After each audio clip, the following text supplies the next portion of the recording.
Hello students, welcome to Spectra Education Academy. In this video, I am going to explain few more numericals which are related to equations of motion when a body allowed to fall freely. Okay.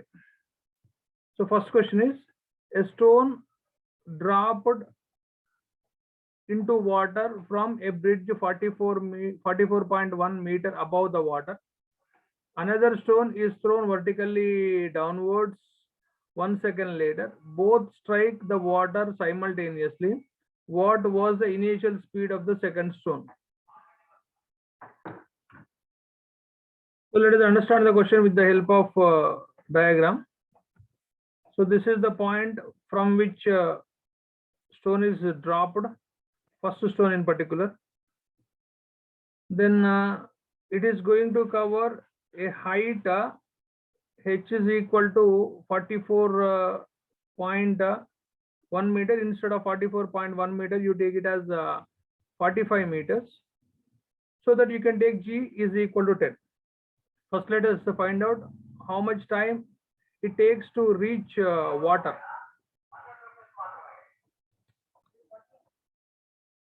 Okay, let us find out what is the time taken by the first ball to reach the ground. So make use of s equal to ut plus half at square. So s is h, that is equals to 45 meters. For freely falling body, u0, then negative, it will be half with the minus gt square. So you can cancel minus both sides. So this will be 90. G is the 10. It will be under root is equal to t. So therefore, first stone takes 3 seconds to reach water. So for the case of second stone, once you read the sentence, another stone is thrown vertically down. 1 second later means both the stones are touching water with in same time. In same time means covering same distance. Both are touching water simultaneously. So therefore, but the time of travel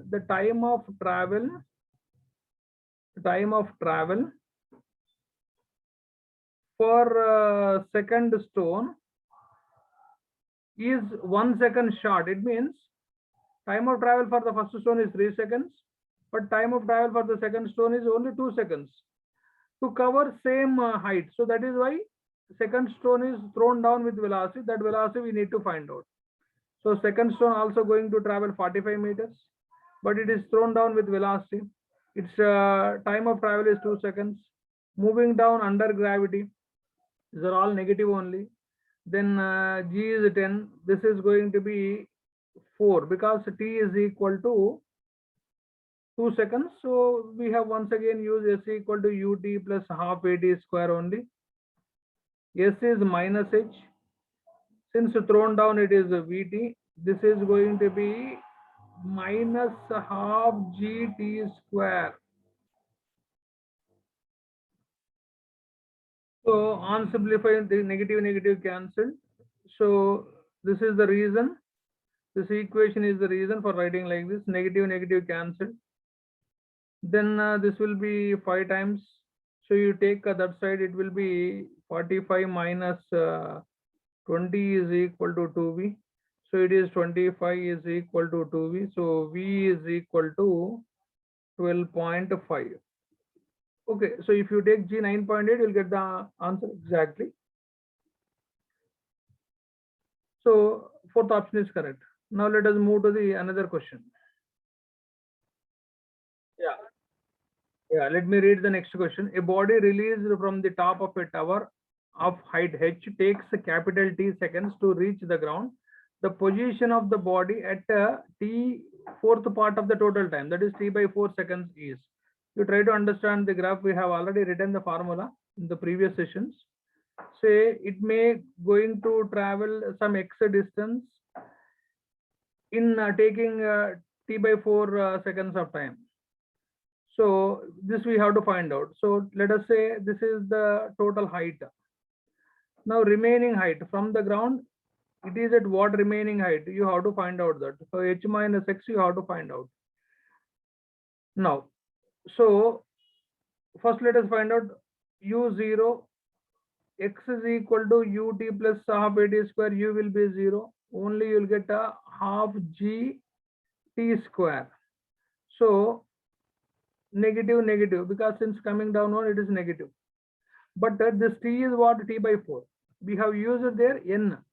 So therefore now x is equal to half g t square by 16. Why? Because t is, you can write even t dash also, no problem. T dash is equal to t by 4.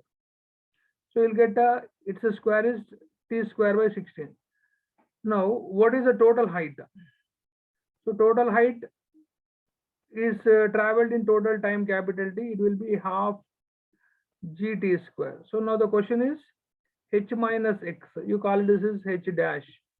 So what you have to write is h minus, so you can say this is total is h. Okay, so h by 16, it will be 16h minus h, so it will be 15h by 16. So it will be at a height of 15h by 16 after fourth part of the total time of travel. Let us, so first option, third option is correct. Let us move to the another question. Let us discuss another question. A body dropped from a height of 122.5 meters. So you treat it as 125. So take G10. It is stopped after 3 seconds and again released. The further time, again released. The further time of descent is. So we need to find out this.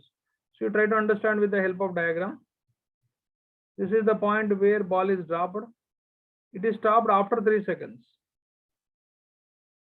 So, but the height from which the body is dropped is 125 meters. First, you find out what is the distance it is going to cover in 3 seconds. So, make use of S equal to ut plus half at square.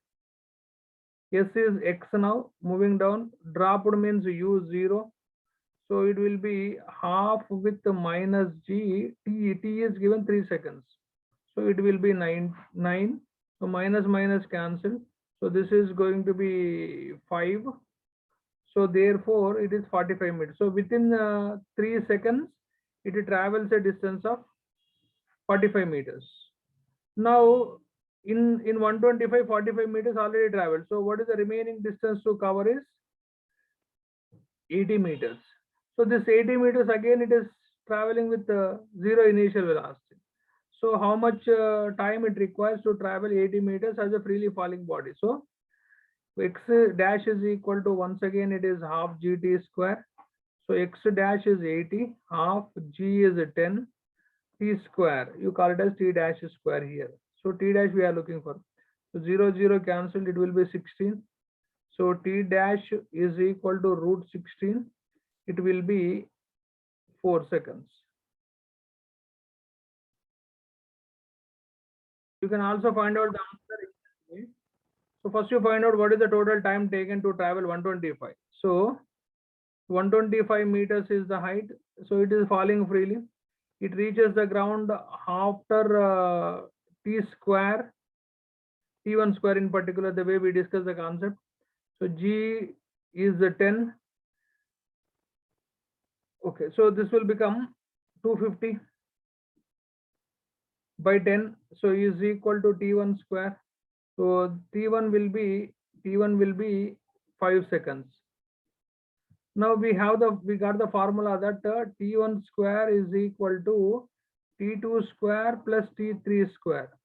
So we need to find out, as per the question, we need to find out t3 square. So t3 square is equal to t1 square minus t2 square. What is t2 here means 3 seconds. So t1 is 5 seconds, it will be 25.